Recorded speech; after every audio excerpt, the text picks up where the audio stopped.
The central theme of Geisler and Turek's book is the claim that Christianity is actually more scientific than atheism. And the reason they want to make that claim is because science, done properly, is the most successful approach to understanding the truth about the world around us. And Geisler and Turek's big problem is that they don't know how to do science properly.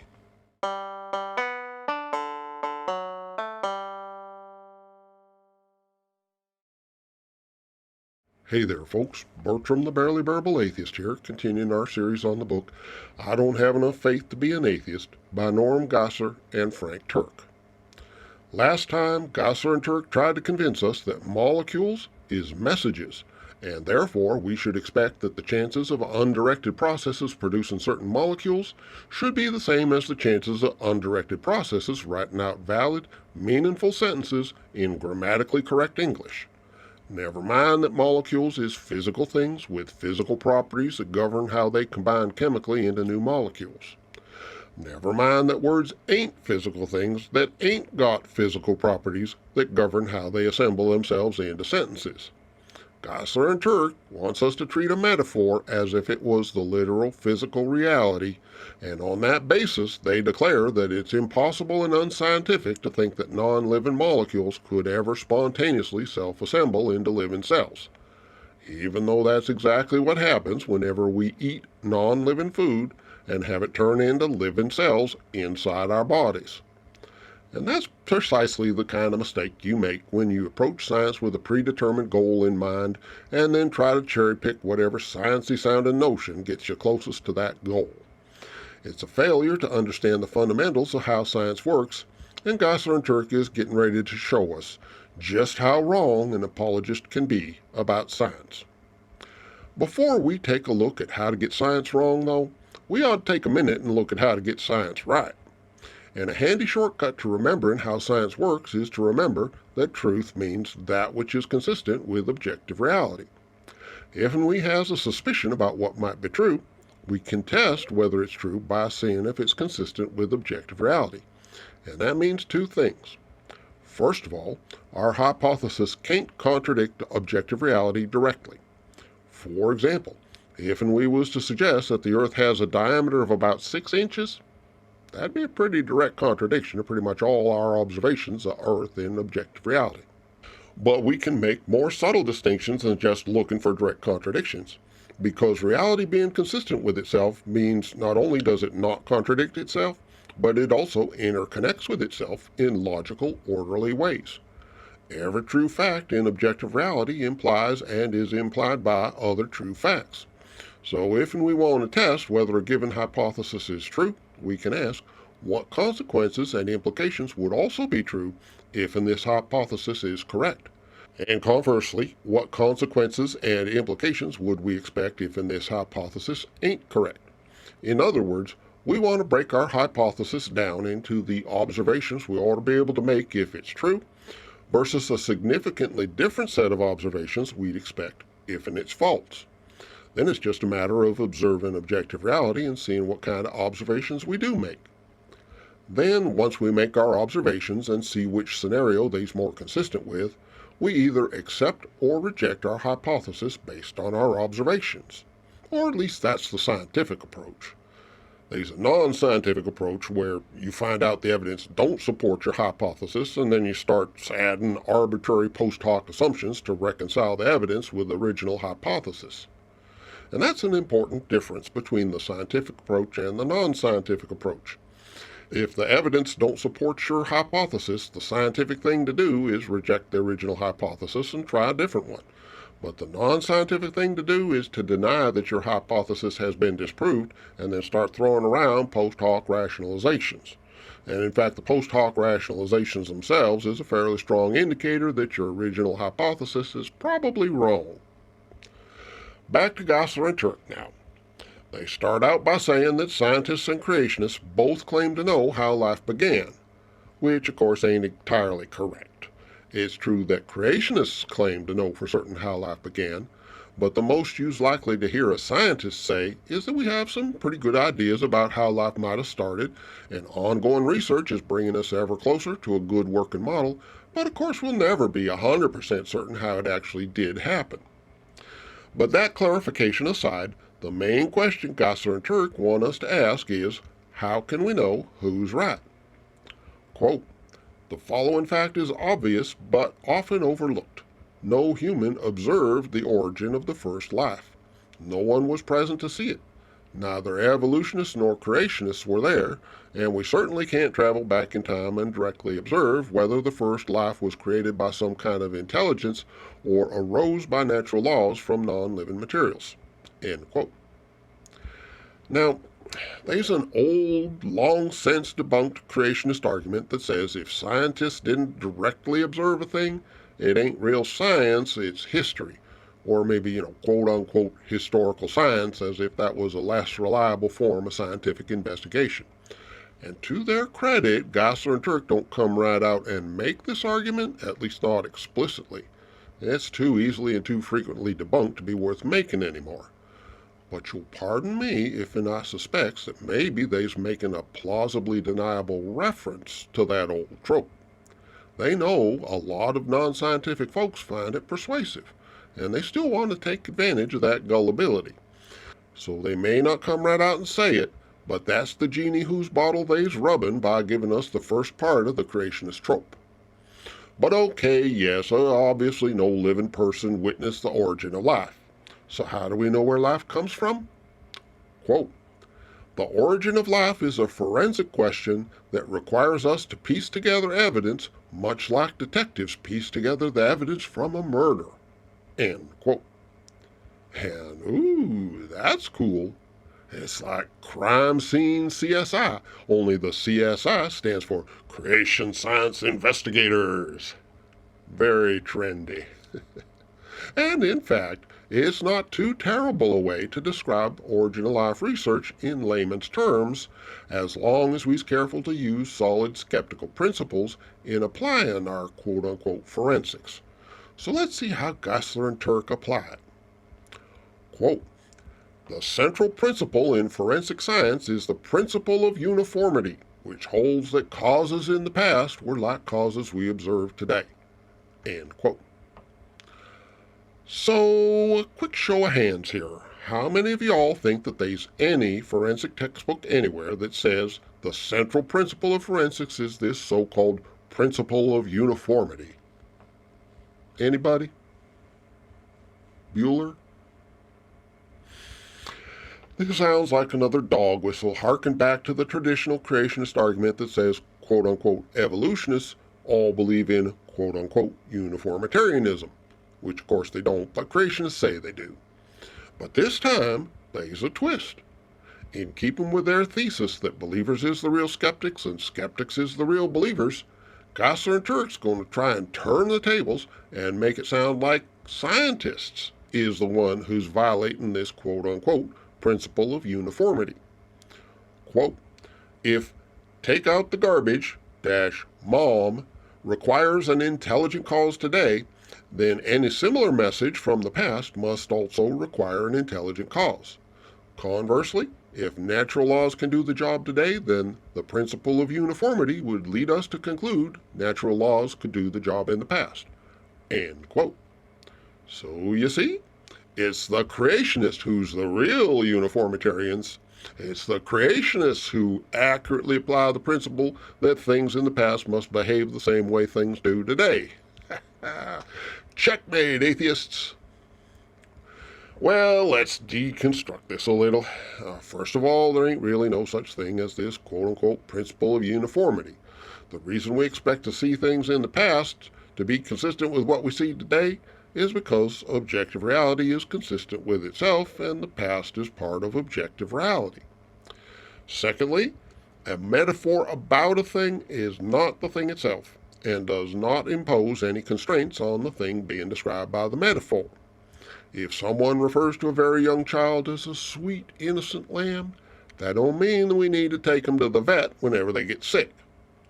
Yes, if and we do see the literal words, take out the garbage dash mom, in the past, we would expect the origin of those words to be consistent with how such inscriptions arise today. But we ain't got that. Calling molecules a quote-unquote message is just a metaphor. The most that terminology can accurately convey is the notion that organic molecules have a certain structured complexity.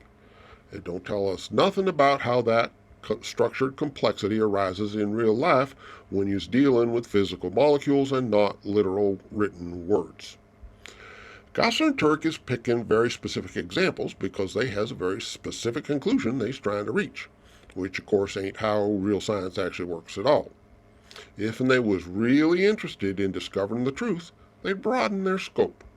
For example, what else would we see if life resulted from undirected chemical processes? Well, obviously, if life began by organic molecules spontaneously self-assembling into more complex structures, we'd expect life to continue by means of spontaneously self-assembling structures. And that's what we do see whenever we eat and the non-living nutrients in our food self-assembles without any intelligent intervention on our part into living cells. And if we wants to be superstitious, we can imagine that some magical intelligence somehow magically designed the natural process, but that don't change the fact that it's still a natural process that works just fine without intelligent direction. Or again, if life came from undirected natural processes, we would expect to find that those same processes, being undirected, would also produce complex organic structures like prions and viruses, things that ain't strictly alive but ain't strictly lifeless neither. Undirected natural processes ain't got any particular goal in mind. They's just combining molecules according to the physical properties of each molecule. So if they produce living structures, it makes sense that they would also produce related structures that's close to being alive without actually living. And of course, we see that in objective reality as well. On the other hand, what implications and consequences would we expect if life originated with some kind of intelligent direction? Well, see now, that one's a lot harder because really any consequence could be attributed to an invisible intelligence if we assume this intelligence works in mysterious ways. Do we have viruses and prions? Well, maybe he meant to do that. Does life continue in the same way it began, as a spontaneous self-assembly of organic molecules? Well, maybe he meant to design it like that. That which explains every conceivable thing don't explain nothing. The intelligent cause hypothesis ain't a valid scientific hypothesis because you can't come up with a set of observations that would be inconsistent with it. Therefore, you can't test whether it's true or not. So right off the bat, Geisler and Turek is asking us to apply forensics to apples and oranges. They's trying to compare an actual scientific hypothesis with a mere superstitious attribution. Now you might say, wait a minute, ain't you guilty of the same thing? You only mentioned the things that would be consistent with a natural origin being true, but you never mentioned any that would falsify it. Well, okay then, let's give some examples of observations we could make that would falsify a natural molecular origin of life. If life did not arise from molecules self-assembling into living biological structures, then we would expect life to continue without needing to assemble non-living molecules into living biological structures. We wouldn't need to eat. Whatever unknown process imparted life to us without biochemical processes would continue to impart life without biochemical processes. We probably wouldn't even die. That would pretty much rule out a natural origin for life. If life didn't have a natural origin, we'd expect a clear, consistent distinction between life and non-life. We wouldn't expect biological structures that's halfway between being living and non-living. We also wouldn't expect to find naturally occurring precursors to living cells, like amino acids in comets and lipid membranes and proteins and simple RNA. Most importantly, if life did not have a natural origin, we'd expect to be able to make observations in objective reality of whatever processes was responsible for the origin of life. If it's part of objective reality, if it's consistent with objective reality, then it would have multiple consistent connections with other parts of objective reality that we'd be able to verify scientifically. And our verifiable observations would confirm that this intelligence existed and was responsible for the origin of life. But I think it's pretty clear that a natural origin of life is abundantly consistent with what we actually do observe in the real world. Even if the intelligent design conjecture were a valid scientific theory, the natural origin hypothesis is still the simplest and most verifiable option. Meanwhile, Geisler and Turek charge on ahead obliviously. Quote, natural laws have never been observed to create a simple message like drink Coke, much less a message 1,000 encyclopedias long. Why then did Darwinists come to the conclusion that the first life generated spontaneously from non-living chemicals without intelligent intervention? End quote. And the answer, of course, is that A, scientists know the difference between a thing and a metaphor about a thing, and B, the biochemical processes that began life are pretty similar to the biological processes that allow life to continue. This ain't as hard as Geisler and Turek is making it out to be, and they ain't even done yet. The next several paragraphs is a wordy attempt to confuse abiogenesis with spontaneous generation. And I ain't going to bore you with the details, but since they bring up the topic, let's do a quick review. Spontaneous generation was the ancient belief that certain living creatures generated spontaneously from non-living matter. For example, maggots magically popping into existence from rotten meat, fleas from sand, shellfish from the sea floor. St. Augustine even found scriptural support for the idea of spontaneous generation, because in Genesis, God commands the seas and the earth to bring forth living creatures. And Augustine figured that meant bring them forth and keep on bringing them forth right through to today. But notice, spontaneous generation is about modern organisms bringing into existence as individual, fully developed, macro-scale critters. It ain't about how the very first life emerged on a prebiotic Earth as simple individual microscopic cells. Louis Pasteur did a very specific test for a very specific hypothesis about modern organisms spontaneously generating under modern conditions, and he showed that Aristotle and Augustine was wrong. But in no sense did he disprove or even test the distinctly different question of abiogenesis, despite what Geisler and Turek claim. And they just full of disinformation in this chapter. For example, claiming that the Miller-Urey experiment was trying to spontaneously generate life from non-living matter, and claiming both that they failed and that the whole experiment was invalid because they had to use intelligence to set it up. Standard creationism, in other words. Miller and Urey was testing whether amino acids, not complete living organisms, but just simple amino acids, could arise under prebiotic conditions. And they only applied their intelligence to the problem of recreating the prebiotic conditions. They didn't intelligently assemble the amino acids by hand, and they didn't need to. The natural laws of chemistry took care of that for them. And the experiment was successful, which is why it's so famous and why creationists try so hard to deny it. In other words, Geisler and Turek is giving us a sterling example of how to do science the wrong way. You start with a conclusion you want, and then spread disinformation and confusion to try and discredit the evidence against it. And Geisler and Turek is doing this in spades. Richard Dawkins wrote a book entitled The Blind Watchmaker, specifically to address the popular argument from design. So naturally, Dawkins begins his book by describing the apparent so-called design that the rest of the book is going to explain. But Geisler and Turek quote mine that introduction as if it was a confession by Dawkins that life really is designed, and then they ignore the entire rest of the book where Dawkins explains precisely why apparent design ain't actual design. And then they close the paragraph with this little gem. Quote, apparently, Dawkins refuses to allow observation to interfere with his conclusions. This is very strange for a man who believes in the supremacy of science, which is supposed to be based on observation. End quote. So they quote mine the introduction, and then they ignore all of the scientific observations that make up the bulk of the book and that refute their preferred conclusion, and then they accuse Dawkins of being the one who refuses to listen to scientific observations. You can't make this stuff up, folks. And finally, Geisler and Turek quote Francis Crick as saying basically that DNA is very complicated and biologists need to remember that it wasn't designed, it evolved. Or at least they try to quote Crick, but actually they're quoting Philip Johnson of the Discovery Institute, who was part of the effort to sneak creationism into public schools under the guise of intelligent design and teaching the controversy.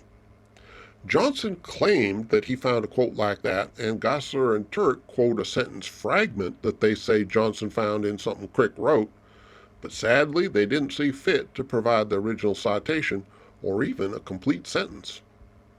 They also bring up the question of the origin of DNA, but for some reason they completely fail to mention the RNA world hypothesis that discusses possible natural origins for DNA. Well, I say for some reason, but I think the reason's pretty obvious. They want to claim that there can't be any natural origin for DNA, and it would seriously weaken their point to admit that actually there could be and even probably is. And they close this section with the insinuation that scientists has deliberately stacked the deck against finding an intelligent origin of life due to some supposed anti-supernaturalist agenda. They don't offer any actual evidence or examples in support of their charge. They just make the accusation and then assume that scientists is guilty until proven innocent. Because that's what you do. If in research don't support your preferred conclusion, blame the researchers. But it's pretty clear that this is just another case of the pot calling the copper kettle black. Geisler and Turek have built their entire case on a metaphor about the molecular structure of living organisms, as if the constraints on the metaphor also applied to the actual molecules. They've applied ad hominem tactics to try and discredit so-called Darwinists. They've invented a quote-unquote central principle of forensics that don't have anything to do with forensics. They've made repeated appeals to long-debunked creationist arguments. They've misrepresented what would constitute evidence in favor of a natural origin. They've quote-mined famous scientists. They've flat-out lied about the Miller-Urey experiment. They've misrepresented spontaneous generation in order to be able to accuse so-called evolutionists of believing in it. And just in general, they've ignored, obfuscated, distorted, and rejected any evidence that failed to support their preferred conclusion. Their accusations is a confession of their own shortcomings and bias. They tried to turn the tables and only exposed which side of the table they's really on. And there's lots more that could be said, and unfortunately there's lots more that will be said because the less you have to say, the longer it takes to say it. And Geisler and Turek ain't got anything of substance. So they's going to belabor this one like a congregation singing Amazing Grace over and over and over until somebody comes to the altar. I've been in services like that. Meanwhile, fortunately, that's going to do it for me for today. Next time, Geisler and Turek's going to lecture us on good science versus bad science. And I think I'm probably going to be doing the Reader's Digest condensed version because, damn. Anyways, thanks for watching, and please be kind wherever possible.